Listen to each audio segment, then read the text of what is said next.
사람을 두려워하는 마음과 사람의 비위를 맞추려는 욕망이 신앙에 미치는 해로운 영향에 대해 살펴보도록 하겠습니다. 혹시 다른 사람의 인정을 받고 싶은 마음 때문에 좀 힘드신가요? 사실 누구나 그렇죠. 다른 사람한테 잘 보이고 싶은 마음. 이게 뭐 잘못된 건 아니잖아요. 사회적인 존재니까요. 그런데 만약에 이 갈망이 너무 커져서 내 삶의 방향을 막 좌지우지하고 나를 끊임없이 불안하게 만든다면요. 이건 그냥 단순한 성격 문제가 아닐 수도 있습니다.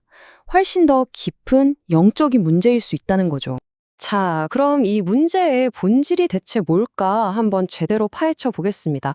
오늘 우리가 살펴볼 청교도 작가 리처드 백스터는요, 이걸 그냥 사회생활 하느라 생기는 불안 정도로 보지 않았어요.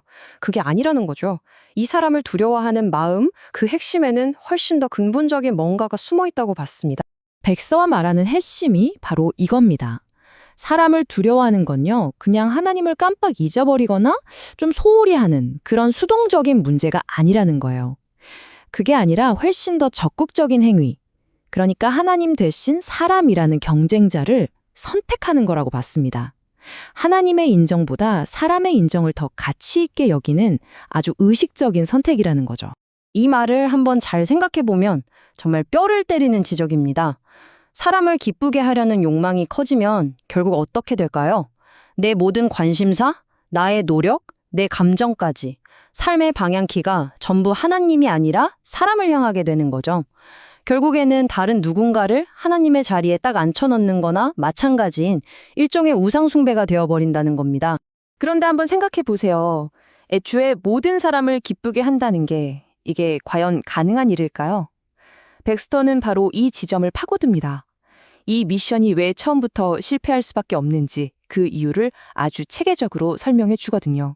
정말 놀라운데요. 백스터는 모든 사람을 만족시키는 게 불가능한 이유를 한두 개도 아니고 무려 21가지나 제시합니다. 네, 21가지요. 이것만 들어도 이게 보통 문제가 아니구나 하는 생각이 드시죠? 그 21가지를 다 볼 수는 없으니까요. 핵심적인 거 3가지만 한번 짚어볼게요. 첫째, 우리가 만족시켜야 할 사람이 너무 많다는 거예요. 이 사람 비위 맞추면 저 사람이 싫어하고, 저 사람 비위 맞추면 또 다른 사람이 토라지죠. 둘째, 사람들의 기대라는 게 종종 굉장히 이기적이고 비합리적일 때가 많습니다. 그리고 마지막으로 각자 이해관계가 너무 달라서요. 내가 어떤 선택을 하던 누군가에게는 비난을 받을 수밖에 없다는 겁니다. 백스터의 이 말이 정말 핵심을 꿰뚫습니다. 한번 생각해 보세요. 내 옆에 있는 사람도, 심지어 가장 가까운 사람도 내 속마음을 100% 알 수는 없잖아요. 내 모든 상황과 이유를 다 아는 사람은 아무도 없죠. 그런데도 사람들은 너무나 쉽게 나를 판단하고 비난합니다. 바로 그런 불완전한 사람들의 인정을 내 삶의 기반으로 삼으려고 하니 이게 얼마나 위태로운 일이겠어요. 자, 좋아요. 그럼 100번 양보해서 이 불가능한 미션에 어떻게든 성공했다고 한번 쳐봅시다. 그렇게 해서 우리가 원하던 사람들의 인정을 딱 얻어냈어요. 그럼 우리가 손에 쥐는 보상은 과연 뭘까요? 백스터는 그 보상이 정말 비극적일 만큼 초라하다고 아주 단호하게 말합니다. 정말 강력한 표현이죠. 영원하신 하나님의 인정과 그와는 비교도 안 되는 언젠가는 사라져버릴 유한한 인간의 칭찬. 백스터는 이걸 입김이라고 표현했어요. 입에서 나오는 김처럼 순식간에 사라져버리는 거죠. 우리가 그토록 애써서 하나님까지 등지면서 얻으려는 보상이 고작 그런 입김 같은 거라면 정말 허무하지 않겠습니까? 자, 그럼 이제 좀 희망적인 이야기로 넘어가 보죠. 다행히도 이 모든 혼란에서 벗어날 수 있는 아주 명확하고 강력한 길이 있습니다. 그건 바로 우리의 모든 노력을 여러 사람이 아니라 오직 단 한 분, 하나님을 기쁘시게 하는데 집중하는 겁니다. 사람을 기쁘게 하려는 삶이 어떤 건지 다시 한번 정리해 볼까요? 이건 마치 수많은 주인을 동시에 섬기는 것과 같아요. 주인마다 요구하는 것도 다르고 변덕은 또 얼마나 심한지 모릅니다. 평가는 늘 이기심과 편견에 따라 춤을 추고요. 결국 우리에게 남는 건 뭐죠? 끝없는 불안과 수고뿐입니다. 자, 이걸 하나님을 기쁘시게 하는 삶과 한번 비교해 보세요. 우리는 이제 단 한 분만 섬기면 됩니다. 그분의 요구는 변덕스럽지 않고 언제나 동일하며 합리적이죠. 우리를 판단하실 때도 완전한 지혜와 공의로 판단하십니다. 그리고 그 결과로 우리에게 주어지는 것, 바로 진정한 평안과 안식입니다. 이 차이가 정말 극명하게 느껴지지 않으세요? 자, 드디어 이 모든 이야기의 결론에 도착했습니다. 결국 이 모든 싸움의 진짜 전쟁터는요, 우리의 겉으로 드러나는 행동이 아니에요. 바로 우리 마음입니다.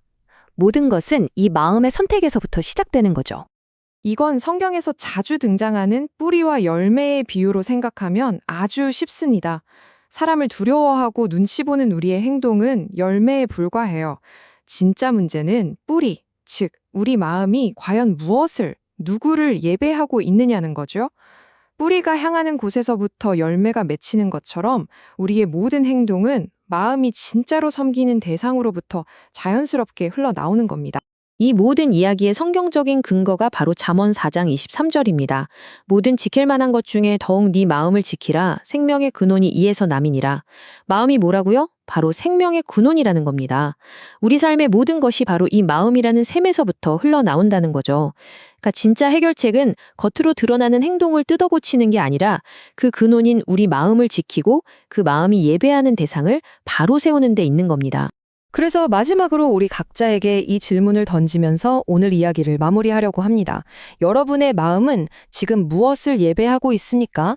내 삶을 실제로 움직이고 지배하는 것은 과연 무엇인가요? 바람처럼 사라질 사람들의 덧없는 인정인가요? 아니면 영원하고 변함없는 하나님의 사랑인가요? 이 질문에 대한 여러분의 솔직한 답이 바로 앞으로의 삶의 방향을 결정하게 될 겁니다.